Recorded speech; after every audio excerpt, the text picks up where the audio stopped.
And we are live, and we'll do this first.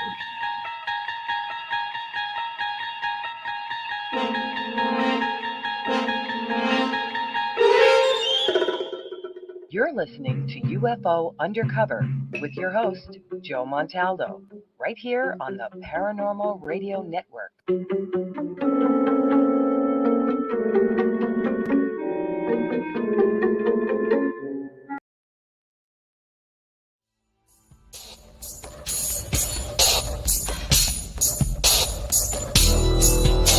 Welcome to the Outer Realm with Michelle DeRoche and Amelia Pisano. Airing live on the United Public Radio Network, 105.3 FM in New Orleans.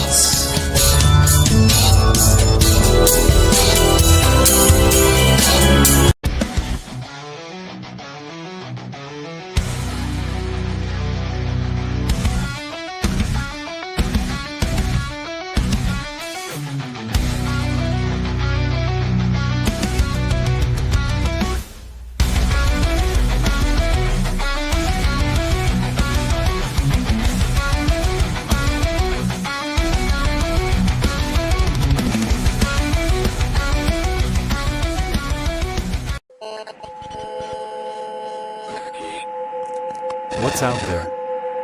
What creates the shadows in the corners or the creatures of the dark? Who are those on the other side? What do they have to say? This is the Gateway Podcast. This is not your normal style of paranormal talk radio. Brought to you live from United Public Radio Network, 107.7 FM New Orleans.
Hey, good evening, everybody, and welcome to the Sunday night edition of Into the Night with me, your host, Sean Kelly.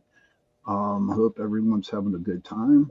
And it's a really snowy, miserable freaking day here in Pittsburgh, Pennsylvania. It is terrible. Too much snow. But Not here. I know you're out in the woods, out in the heat and stuff like that. I don't know. But like I promised you, I have brought the crew from Raw Fear and Paranormal Pittsburgh, Paranormal Pittsburgh. And I'm so excited. Hey, there's my friend Heidi. She's from Colorado. Hello, Sean and everyone. Much love from Boulder. Much love to you too, Heidi.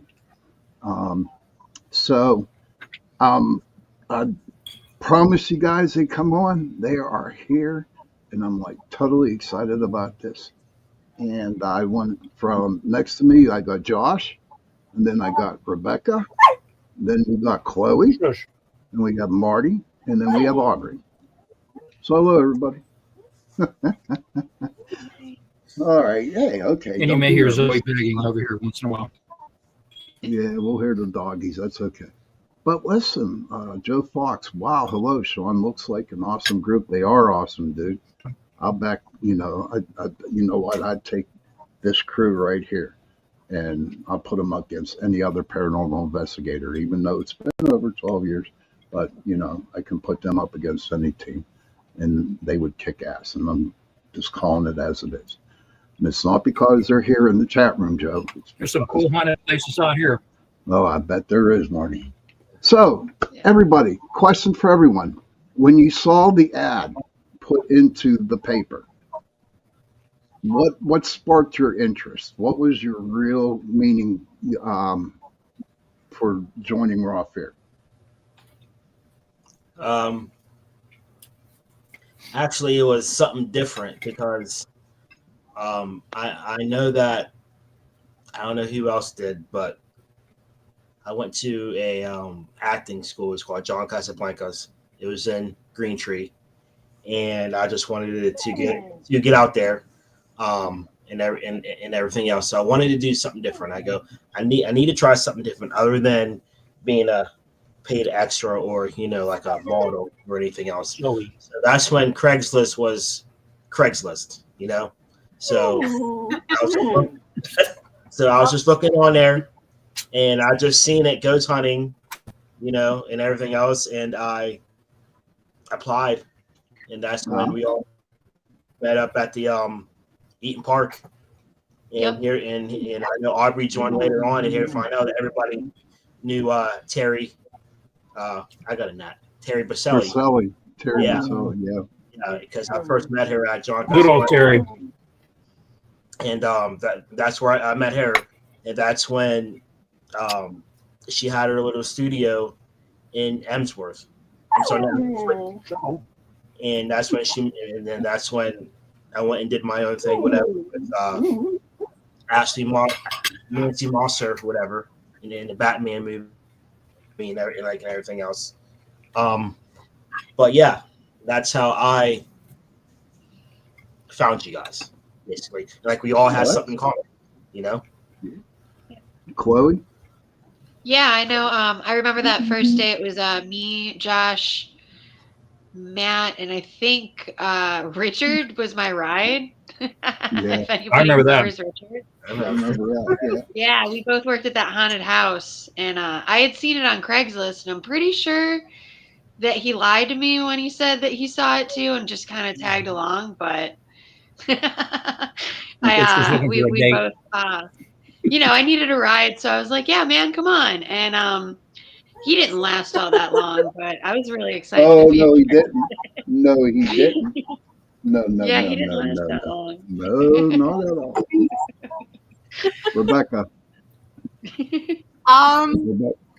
I actually came a little bit differently. I knew Matt because I was trying my hand in the film industry, and my ex-boyfriend was also in the film industry, so that's how we all knew each other. And I was working on a whole bunch of projects at that time, and I was, in my 20s and willing to do just about anything for the adventure and money. So he asked me along. So I came along, and I don't even know if Sean necessarily knew I was coming along, but he brought me along, and I did both hair and makeup. And I know, Chloe, I actually had done your hair and makeup for the premiere, which was really fun. And you were great. Thank you. And I think I cut your hair a few times as well. Yeah, you did. And then from there, then I got interested in actually the ghost hunting part of it. So yeah, that's I think I came.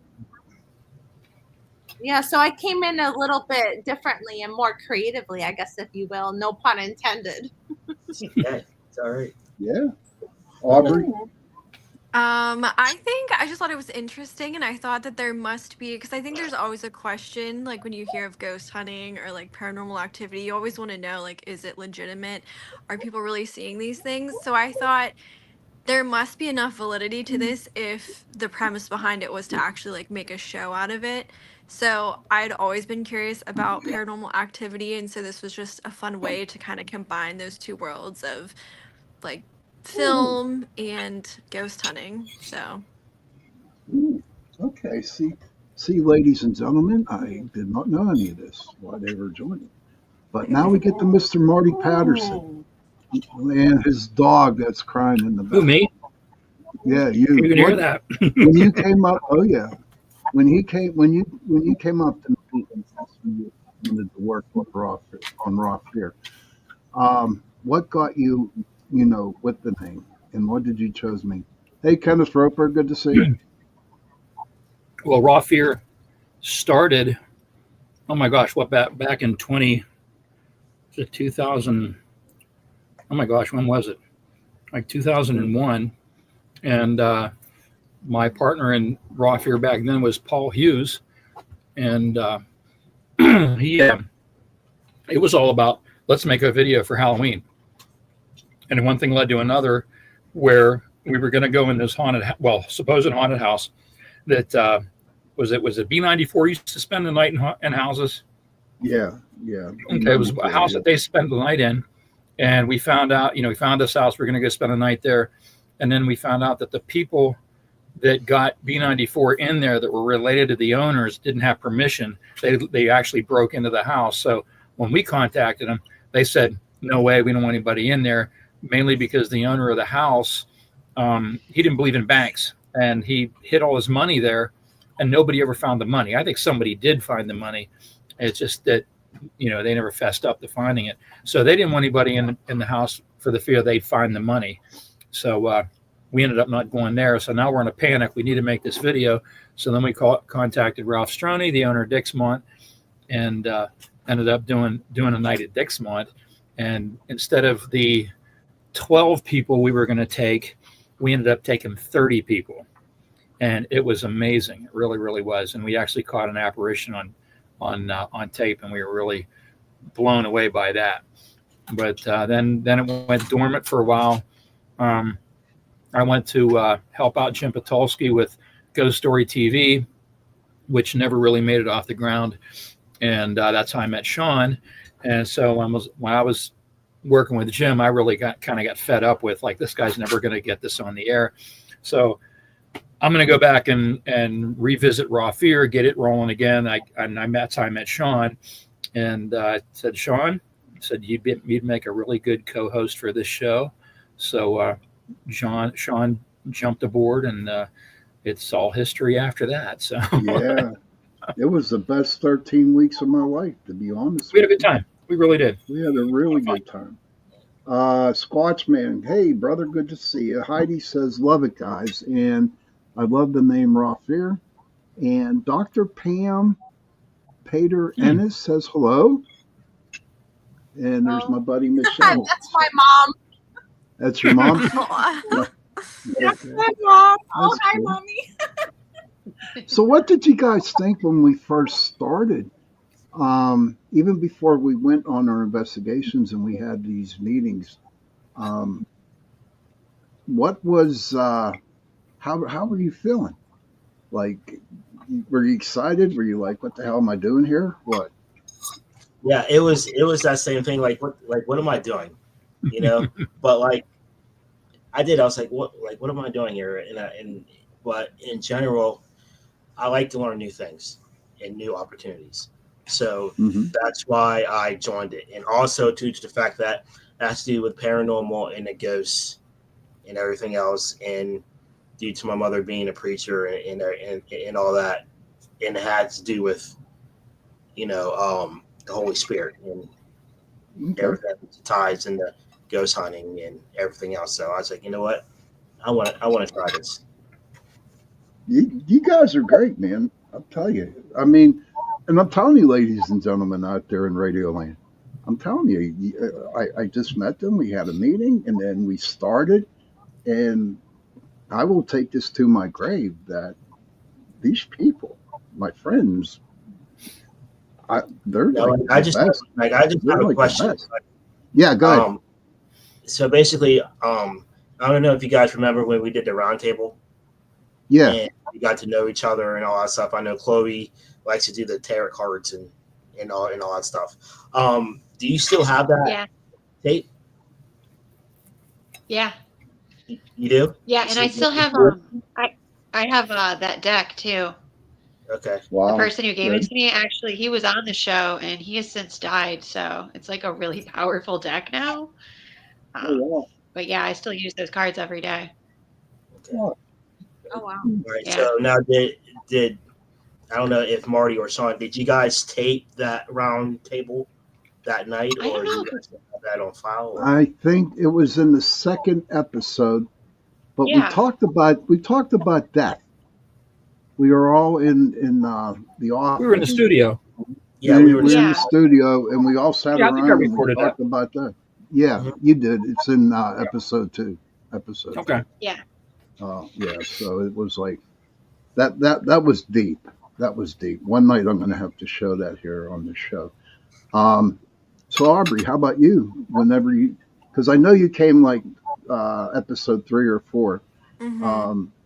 Did you get what you were searching? I mean, what was your initial feeling when you actually went on that first investigation you got?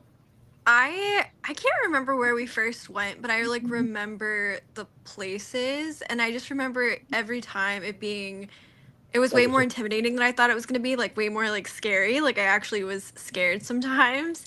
And I did really feel like there were multiple times where we felt energies and like our EMF readers went off, and there were definitely things. I'm always so bummed because I remember a very specific time where we were on the bed. It was one of the hotels we went to.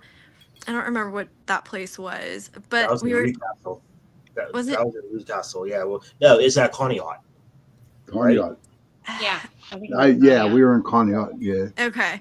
And like on the bed, the detector like moved across the bed, and we didn't get it on film, and I was just like, but maybe that was purposeful. Like maybe I wonder. So a lot of those things, I just wonder if many of the things we didn't catch on film, like that was purposeful. You know what I mean? And Yes. yeah, but yeah, definitely. It was more than I expected, and like I said, I got scared a lot. But then I remember you being always very like affirming that like there was no evil. Like it was always we were here to be respectful, and I always felt like the energy was respectful towards us. And maybe that's because you put that out there. But Oh yeah, absolutely. I really believe that if you treat the spirit with respect, in return they're going to respect you back. Yeah. That's the way I look at it. How about you, Rebecca? Yeah, I think in the beginning, especially, I think the first visit we had, I don't know, now I'm losing track, but I think the first visit I went on may have been, it was either the hotel or one of the houses where they had the Underground Railroad. But now I'm trying to remember. Both were very I think very powerful for me, because I realized how powerful the spirit was, but I also realized how intuitive I was. Now as a therapist and now as a social worker, I think I really use well, but I think like anything, I approached it on a very calm manner. I was petrified. I was scared because I had never experienced such things before. But I think it taught me a lot just to be very empathic and approach it with a very calm manner and to just take it as it came. I think that I just... Yeah. That's okay. Claude? Oh, well, I remember the first investigation we did was pretty quiet because I think we were all getting like used to it. But I think some of the more eventful things I've seen were always on like private investigations. So I agree with Aubrey that like maybe sometimes it really is like you can't capture it on film.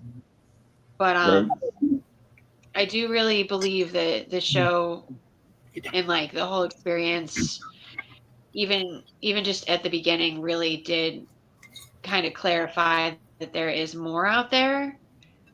Like, I'm not exactly sure what it is, how it works, but it's definitely there.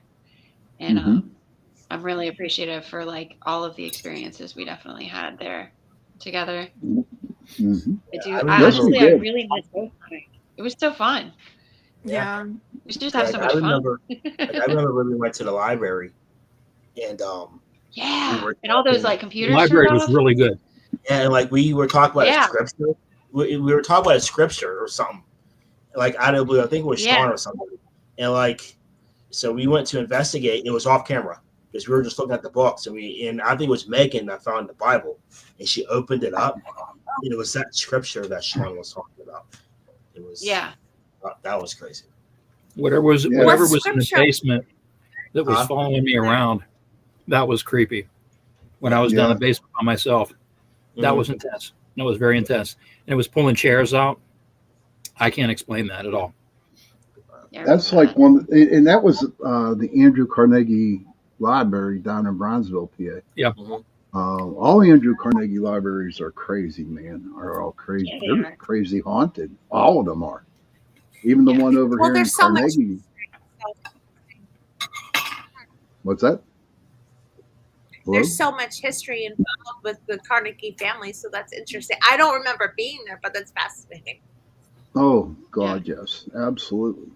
So as time went on, guys, as we were progressing through, the shows, from my vantage point by watching you guys, and Marty can, agree with the same, is that like around episode 6, 7, you guys just had it down to a T.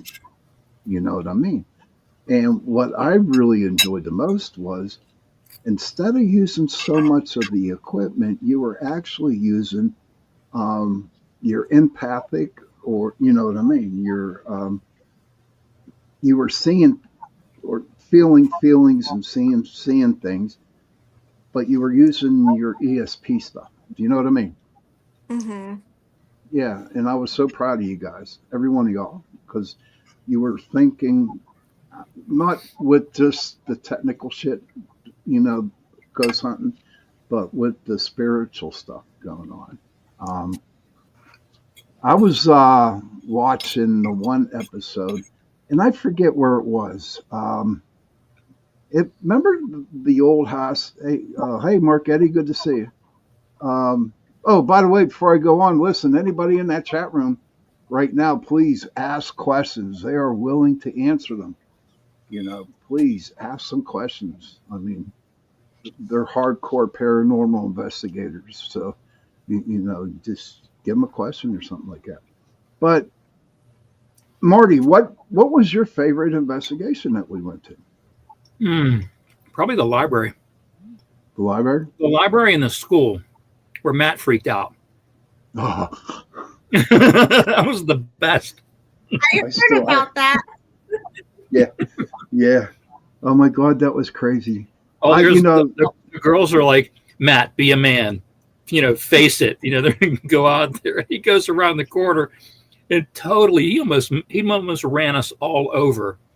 It was hysterical. I mean, but were you there, Aubrey? I think you were. I feel like I remember a time where he freaked out, but I can't specifically remember if that was the time. But it must have been, because I do remember him freaking out. Oh, and you know what else was really good? The bakery. Oh, the bakery. Yeah, the dorm one. I remember that. Yes. Yeah. When the elevator started, when Tara and oh my gosh, what was her name? Nikki. Is that Nikki? Nikki, yeah. Nikki. Tara and Nikki were doing the isolation section. Nikki. And the elevator started up. That hadn't run for how long? That was crazy. A long time. Crazy. They jumped so high. Oh my God, it did. Joe Fox says, girls, all of a sudden I think my house is haunted as of tonight. Okay, Joe. Girls. Why only the girls? What's up? Yeah, why The girls. Why just the girls, Joe? That ain't cool. I don't think it's haunted. I understand.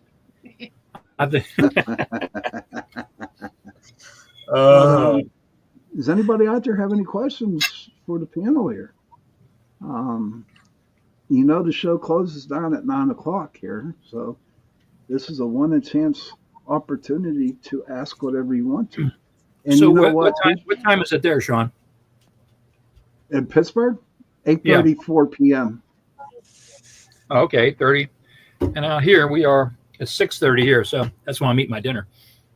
Oh, okay. It's all right. I really haven't realized that you were eating your dinner. Now, your dog out here in Arizona, we have UFOs. And if you want to see UFOs, All you have to do is sit outside at night and look in the sky, and you'll see them. You can see them every single night out here. Sorry. It's amazing. Nice. It really, really Nice. is. And that's the basis for the sequel to Croaker, which Josh was in and Sean was in. Yeah, you sent me the video on the. You saw the teaser. Yeah, I saw the teaser. Yeah, it was kind of thrown together, but it means something, because if you watch the teaser for the first one, it's the railroad crossing is opening up, and now this one, the railroad crossing is closing, and a nice BNSF freight train rolls through. Nice. But that I know. I saw the little opening thing for it, and I'm like, oh my god! And there's Josh eating these damn chicken wings, it was good. Yeah, Bobby Darin and all them in there. It was bullfrog leg. There's actually bullfrog leg. Yeah. Bullfrog leg. You know what? We need to do a scene, Josh. We need to do a scene where I'm talking to you. I got to call you and ask you how the restaurant business is doing. There's still some writing to be done, so that would really be good to have a phone conversation in the movie. Because in real life, I actually, you guys know that I like to cook and all that stuff. But yeah, I got my frog legs from Woolies, and I smoked them on the fire pit out there, and I just had some thing and everything else. You have to eat them right then and there, unless they get greasy. Yeah, we got a place out here, Smith's. That's Josh. That's Josh. But yeah, Joe. Kenneth Roper got a question for everyone. He said, what was the scariest time that there was the most activity? I think it was at what investigation had the most activity in them? It was at Gettysburg, because I'll never forget when, I think you guys remember, it was in one of the battlefields, and we were actually filming. No, we weren't filming. That brings up what Aubrey was saying. We were not filming, and there was these two trees, and one had like a tombstone under it, whatever. I think I remember, and it was all lit up with not dragonflies, with lightning bugs and all that. But the other tree wasn't. It was completely dark. So that was that was kind of weird. Yeah, Michelle, she's my friend out in Oregon. She said, what was your favorite investigation and what was the scariest investigation? Well, that was my favorite. The scariest, I don't know. I still say the library for me. The library. There was a lot going on there. Yeah. Was the library actually that and the first investigation? When we went into the Potter's house. Yeah, we know. Yeah. How about you, Aubrey? Well, what was in Dormont? Was that the library? I remember being in a library in Dormont and being an old school. We also the old school was in. Where was that school? That was in. Was that in our side? Where was the theater at? That's when we opened up with our red carpet. The Hollywood. Yeah, the Dormont theater we went to was in Dormont also. And then we also, so that was really scary underneath. I remember that was also the time my grandma passed away too. Was that in so it was a really weird time. At the bar or something? At a restaurant bar? We went underneath in the railroad. Oh, no. That was all the way up there in Johnstown, PA. Yeah, you remember that that? No. It was in Washington. Oh, yeah. That was a pretty cool place. It was a stagecoach stop. Originally, was that it? Yes. No. That was a It was a restaurant bar, and we went underneath. It was in Collinsville, wasn't it? Oh yeah. I know what you're talking about. Yeah, that's we did a commercial for them. Was that the place that they were one of our sponsors? DeMarco's, DeMarco's and Union. DeMarco's, DeMarco's. Yeah, that was a very cool. We went up. It was upstairs in DeMarco's. And then we went downstairs. We kind of had our little camp, our base down in the basement. But all the activity was up on the 2 floors above that were all unfinished. That was pretty cool.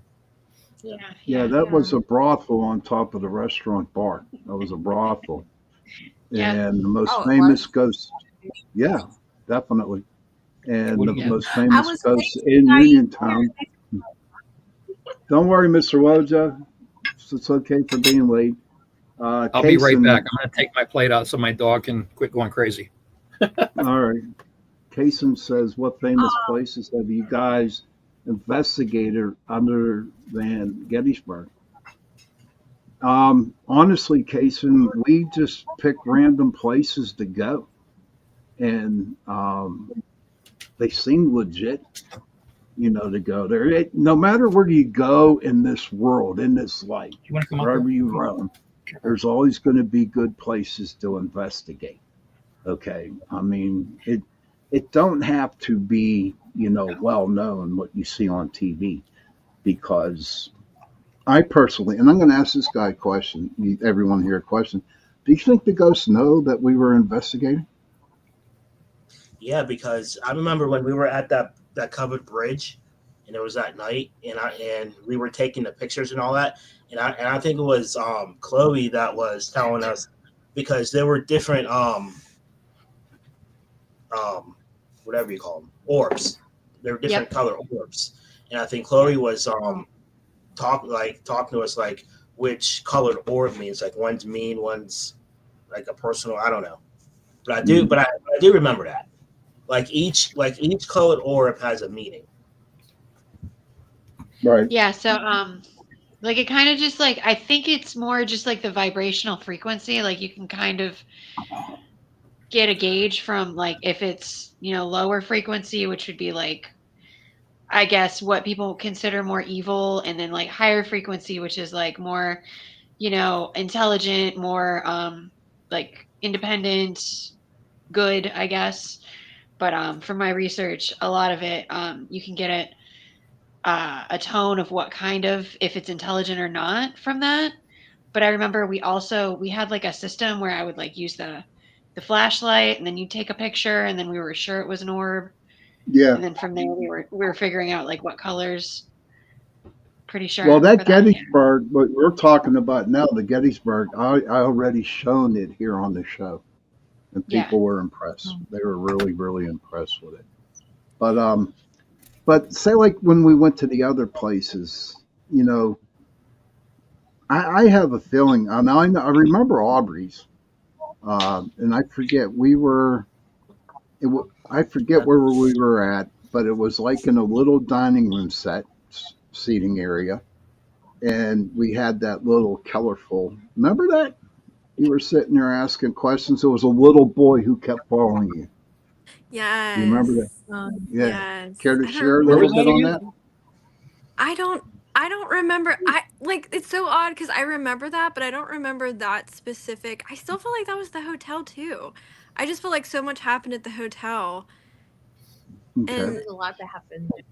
so I can't remember if that's where it was, but I do remember. I don't remember specifics about the little boy, but I remember the more that we would ask, the the more that we got, like the correct answers would come. So we would say like, are you, are you like, I'm getting the feeling that like you're a child, like are you a little boy, little girl, and like the light would go up as we would ask the question based on what they were responding to.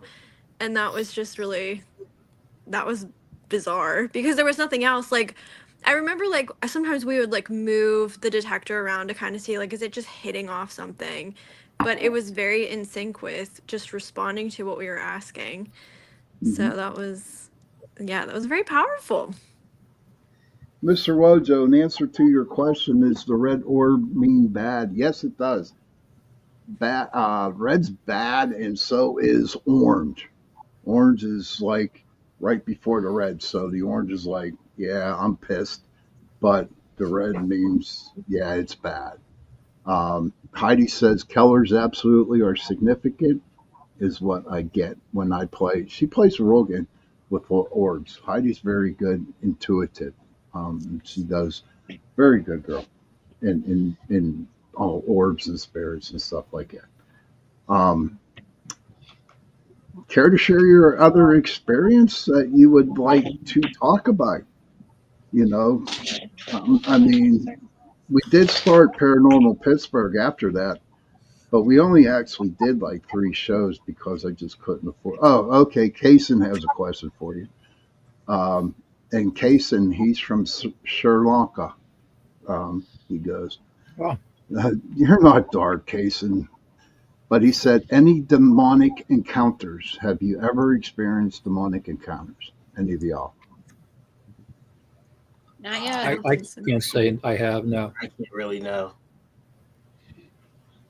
No. Not from dead people. No, well, I know it wasn't. No, it wasn't demonic. But I definitely remember when we went to North Park. Remember when we went to North Park and we did that investigation? Yeah. On we went back into the woods. Oh, and, yeah. That was Loomis Road. Loomis Road. Loomis Road. Loomis Road, yeah. And yeah, there's some dark you feelings see there. like the witch house back there. I guess Sean was telling us like a witch house used to be there, and it fell down, and there was cats and stuff still surrounding it and walking in the woods and all that stuff. But that's the closest demonic thing that I've. How about you, Rebecca? I don't remember. I honestly don't recall any demonic experiences when I was working with you guys. The only thing that could have potentially be considered close is when we were in that old carriage house, that old mansion that worked with the Underground Railroad. I remember being very uncomfortable there, but not because the people were evil, but mostly because the spirits have been through so much. I mean, to have journeyed all the way from the south into the north, and the energy and the negative, and now looking back, because I am now a social worker and now a therapist, I think I'm such an intuitive person. I felt all their energy and all their pain. So I guess in that sense, it's demonic. But I don't think they weren't demonic people. They just had immense pain that we're trying to tell us. Aubrey, that's what you were thinking about. We all went down to Prospect Place.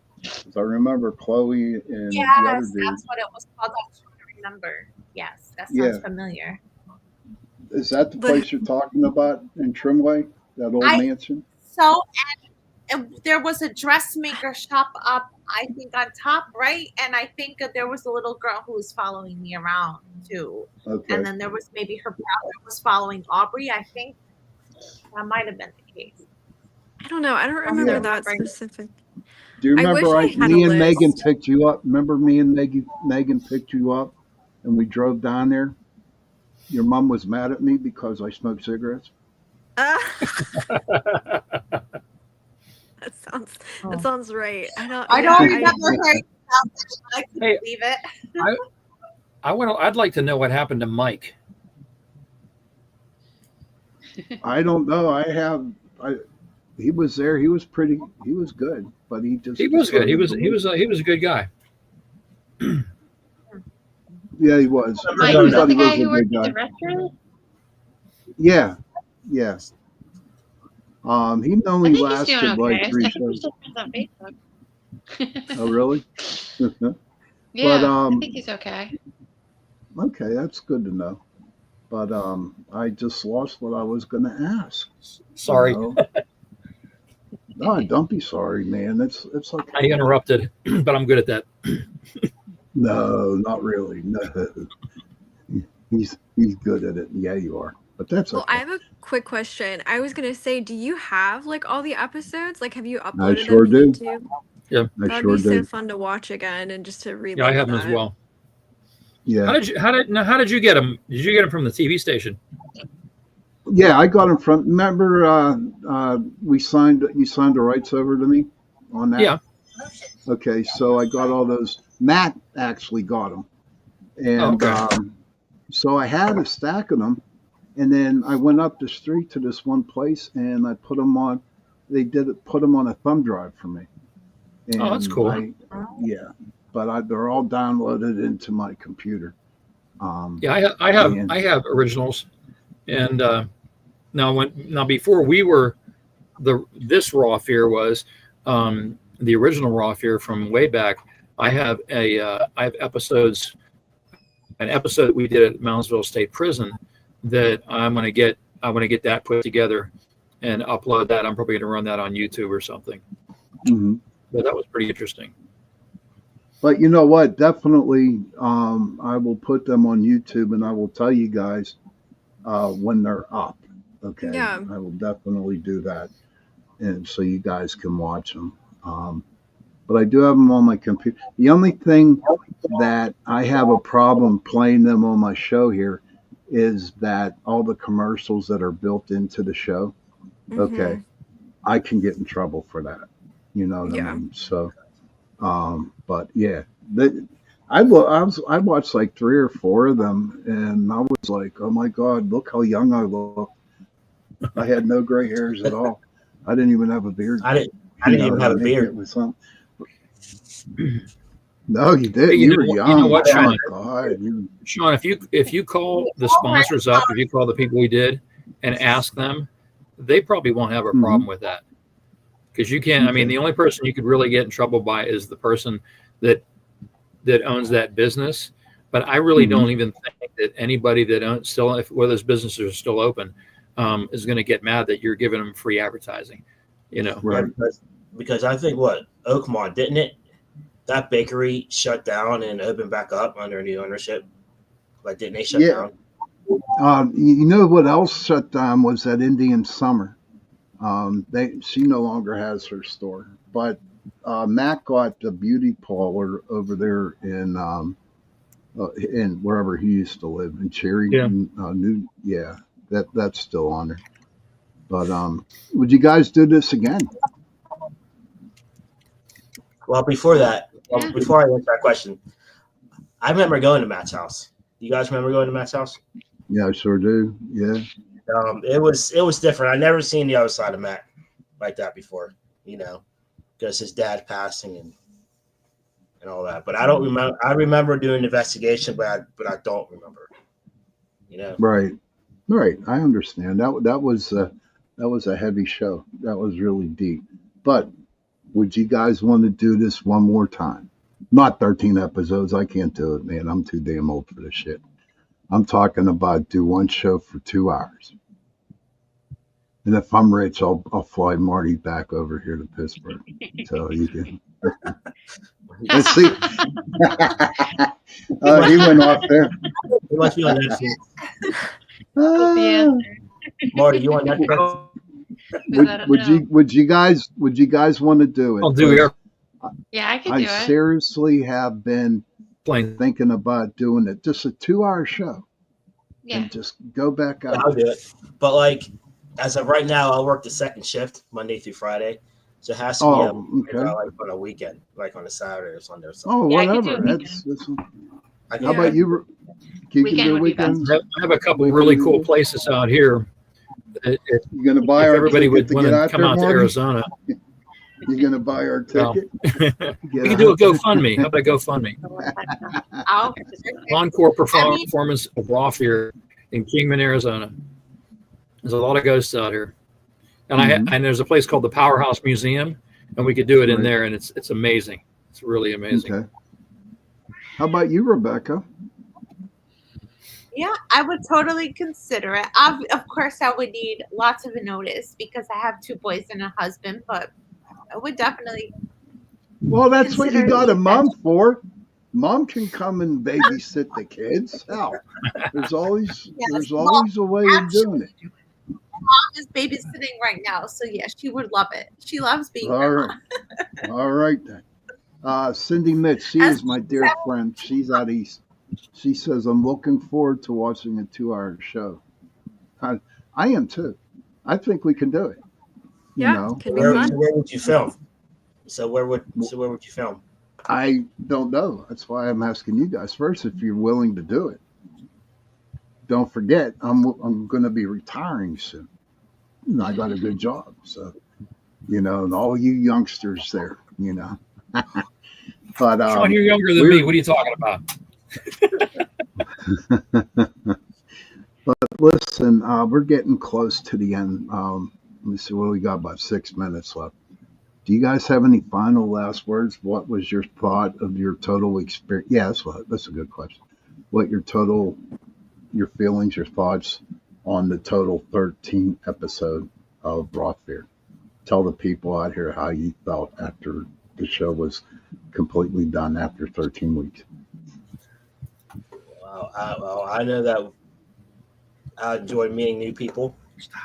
You know, experience. It was a different experience. I did learn a lot from you, Sean. It opens up your mind. You know, and this might sound funny, but I was scared of the dark. To be honest, I was scared of the dark. But like now, it's just basically like I was ghost hunting, and this is actually accurate. I can literally go outside, you know, and just stand there, and I won't get scared of nothing because it opens up your mind. Yeah. You know? That's how Rebecca. Your experience, Rebecca? Yeah, no, it definitely opened up my mind. I'm definitely not ghost hunting anymore at this point in my life. That doesn't mean I won't do the show, but it allowed me to open up my mind. I've definitely actually confronted a ghost, not that like a few years ago. Sadly to say, it was my husband's mother who had passed away, and I ended up confronting her and having a conversation with her. And I don't know if he would be upset for me saying that, but it allowed me a space that I wasn't scared of it. And I had a conversation with her, and I put her at ease that I was okay, that I wasn't a bad person. And also as a counselor, I was really able to help one of my patients who was seeing ghosts, who didn't really understand it. And most therapists probably wouldn't have been able to understand that. And I have experience. I have never actually visually seen ghosts other than orbs, but I've been able to hear and feel and sense ghosts. So I was able to have that conversation with him and put him at ease. And without you guys, without Sean, you showing me, maybe I wouldn't have been able to do that. Oh, I'm blushing. Chloe? Well, my takeaway has just been that there is more out there. I wasn't sure when we started. Now I'm definitely sure. The things I've seen, the things that I've experienced have really led me to understand that. And I think I've helped a lot of other people in the last 10 years kind of just know that there's something more, because a lot of people will ask me when I talk about the show, like what I've seen and stuff. And you don't have to have your own experience. Sometimes that can be really scary. So I feel like I've helped a lot of people in just saying, yeah, I've seen stuff and I know it's there. So I think that's really helped me help people along the way. Good. Because everybody questions that. Oh, absolutely. Aubrey? I agree too with what everybody said. It's given me a comfort. So I think previously I probably was also more afraid of what I didn't know, and I think that it's helped me every day when I feel these encounters to just know it's just somebody else there, and I've talked it through. And just the integrity I think you had for the show. I remember you always saying we weren't going to fake anything, and I don't think anything ever was faked. Nope. Just for Nope. something views. And I always really appreciated that from you. So thank you for keeping it true to what it was. Yes. And one more I remember the second episode, right? The second episode, we didn't get a damn thing. But I made Marty put it on. Yeah, I made Marty put that on TV, so everybody can see that not all freaking investigations you get, you're going to get something. Yeah. Heidi, Joe says awesome show tonight. Thank you all. Heidi says love this. Thank you all. Marty, last words to you, buddy. Last words. Oh boy. Well, my takeaway from it was, after 13 episodes, was exhaustion. Doing a real reality show where it wasn't scripted. We weren't pretending to be scared when we were scared. It was It was what it was, you know. So we weren't. And you saw where we were going. You didn't see. It wasn't a camera aimed at our face. It was our cast members holding cameras and going down the dark hallway. So you were walking with us, and that to me was the big thing. So like I say, the motto was, you know, no stunts, no dares, just raw fear. Exactly. So, and remember when I told you guys at the beginning, I said, if I catch you guys acting, you're gone. Yeah. Remember that? Yep. Yeah. If I caught you guys acting, I think Matthew did a little bit of acting on that. Matt acted. But listen, But listen, everybody, ladies, gents, thank you so much for being on. After 12, 13 years, it was good to reconnect again. Let's keep this up, do coffee and do another. Yeah, no actors, Heidi, none at all. But again, thank you, everybody in the chat room. Thank you for sharing what you wanted to say. Children, if you can, please go to your parents, give them a hug, and tell them that you love them. And children, please go to. Whoa! What happened here? Something's going on. I'm getting all confused here. I don't know. My internet's pretty bad. Okay. Let me start over again. Children, go to your parents, give them a hug, and tell them that you love them. And parents, please go to your children and give them a hug and tell them that you love them. Seriously. And if you don't have no parents and if you have no children, find somebody, give them a hug, and tell them that you love them. And on that note, good night, everybody. Thank you very much for watching the show, and I will see you Tuesday night. Good night, everybody. All right, take care. Bye. See you later. All right. Where am I? Good night. Thank you guys for coming on. Good night. Yep. Cool.